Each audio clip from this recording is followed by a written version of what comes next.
Space Shuttle Challenger, liftoff from a freezing cold Florida to the cheers of the young students of the first ever U.S. teacher astronaut. Moments later, full throttle and point of highest stress. A massive explosion. The cheering stops. The horror sinks in. 7 Americans with the highest hopes, $1 billion worth of the highest technology, gone in seconds. The worst disaster in the U.S. space program ever. Good evening. This is the CBS Evening News. Dan Rather reporting. Never before in 25 years of Americans in space, never in 24 previous launches of the space shuttle had a life been lost after liftoff. Today, that record went down in flames. Tonight, the search for survivors turned up none. The search for answers is just starting. Bruce Hall begins our coverage of a spaceship that became a fireball and a national tragedy. The deaths in service of their country of hero astronauts and hero teacher. It was a very happy and confident crew that departed for the shuttle this morning. Future astronaut Krista McAuliffe said they had gotten over the frustration of the earlier delays. And technicians had an apple for her moments before she actually entered the shuttle. But the crew had to sit on the pad for an extra hour, while NASA took a close look at the ice that formed during the night in the freezing temperatures. There was concern that some of that ice could strike the shuttle during liftoff. Finally, after a detailed ice inspection, the word was given, go for launch. And liftoff of the 25th Space Shuttle mission, and it has cleared the tower. It was the first launch from the newly refurbished pad 39B in more than 10 years. NASA officials say they saw no indications of any trouble or difficulty prior to the horrifying explosion. Altitude 4.3 nautical miles, downrange distance 3 nautical miles.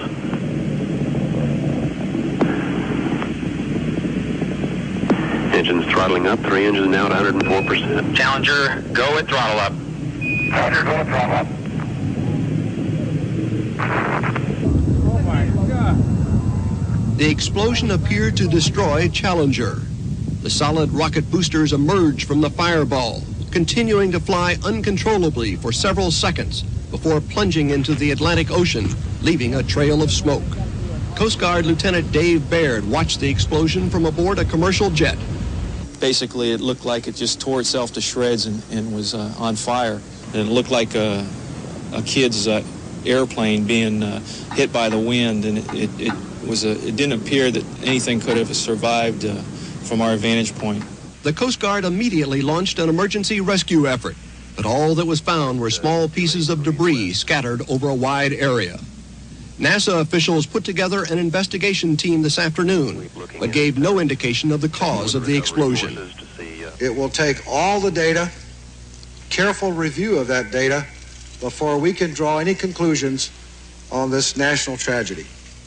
NASA sources say the immediate attention is being focused on what appeared to be fuel or vapors that appeared around the solid rocket boosters and the main fuel tank a second or two before the explosion. NASA bristles at suggestions that they launched the shuttle under pressure today. There was absolutely no pressure to get this particular launch off. We have always maintained that flight safety is our top priority. NASA officials announced this afternoon they are suspending all shuttle operations until there is some indication of the cause of the explosion. Bruce Hall, CBS News at the Kennedy Space Center. There was so much happiness this morning, so much excitement. The only tears were tears of joy. The parents of schoolteacher Krista McAuliffe standing proud as their daughter and the others lifted off. Liftoff of the 25th Space Shuttle mission, and it has cleared the tower. But in just 1 minute and 12 seconds, all the joy and all the excitement was dead, extinguished in a flash. Apparently exploded in the water at a point approximately 28.64 degrees north. Maximum heartbreak, torn up inside. This is the emotional part. And immediately the reporter begins to ask, what the hell went wrong? And in the small towns that surround the Space Center, America's tragedy was their personal tragedy. Saw it, I watched it, I cried. I couldn't believe it. I came outside and I said, there it goes. And I watched it go up, and then suddenly, boom. It's a great loss. The life, the knowledge, surely. There were 7 victims who died today, and millions of others who still live. I'm sad. I've cried, and I will cry again. I really will. I'm sorry.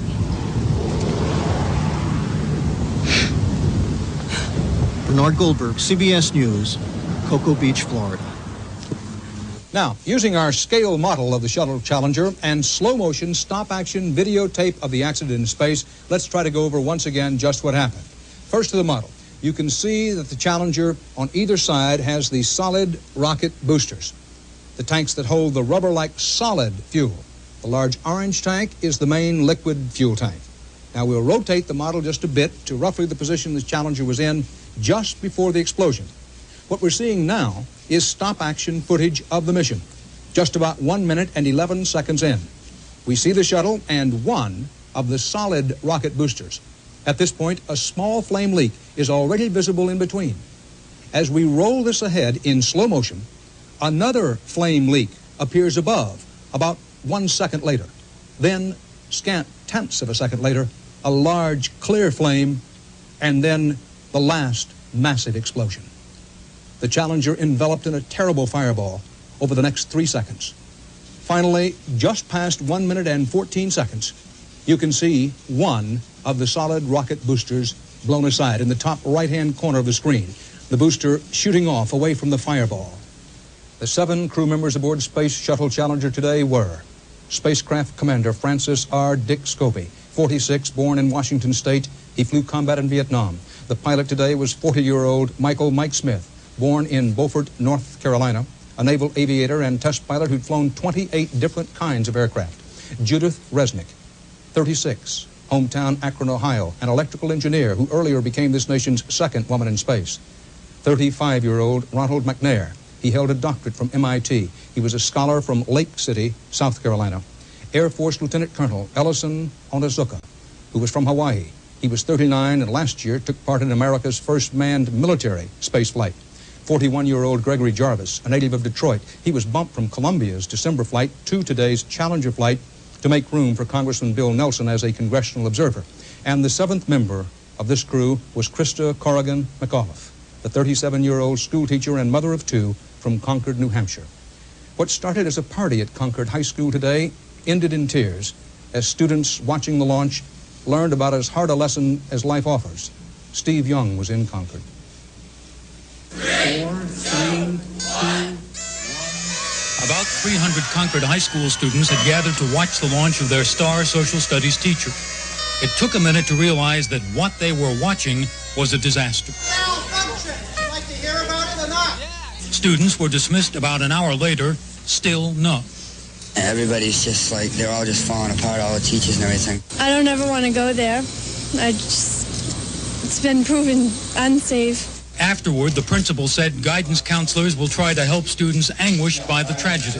They're telling kids in particular that it's okay to feel bad about this. It's okay to be sorrowful. It's okay to cry. McAuliffe was one of the most popular teachers at Concord High. Students followed her training every step of the way. The 37-year-old mother of 2 hoped to show by her example that space is a world open to anyone. One of the things that I hope to bring back into the classroom is to make that connection with the students that they too are part of history, that the space program belongs to them. We were with them on Saturday night, and her little girl said to me, "Mommy in space yet?" And I said, "No, not yet, pretty soon." And everybody was just so happy. Everybody was so thrilled that out of 11,000 teachers, Krista was the one that was selected. There were mostly empty streets in Concord today and deserted shops as the town began to mourn. I just watched it over again. It happened again. Very sad for the family and everybody. One friend took a picture of Krista during a town celebration last summer. She picked it up just today, left with the photo and her grief. Steve Young, CBS News, Concord. Besides the symbolism of putting school teacher Krista McAuliffe aboard today's flight, to be the first public citizen American civilian in space, to spread the wonder and to inspire and teach the young back on Earth on live television. This Challenger mission had other goals in keeping with its reusable space plane, space truck workhorse role. It was supposed to put up a $100 million satellite that would have become part of NASA's own shuttle communications network. It was also supposed to launch a $10 million payload to study Halley's Comet. Coming up next, Leslie Stahl has the latest on President Reagan's postponement of his State of the Union address, and Bob Simon will look at our space voyaging nation in a state of shock.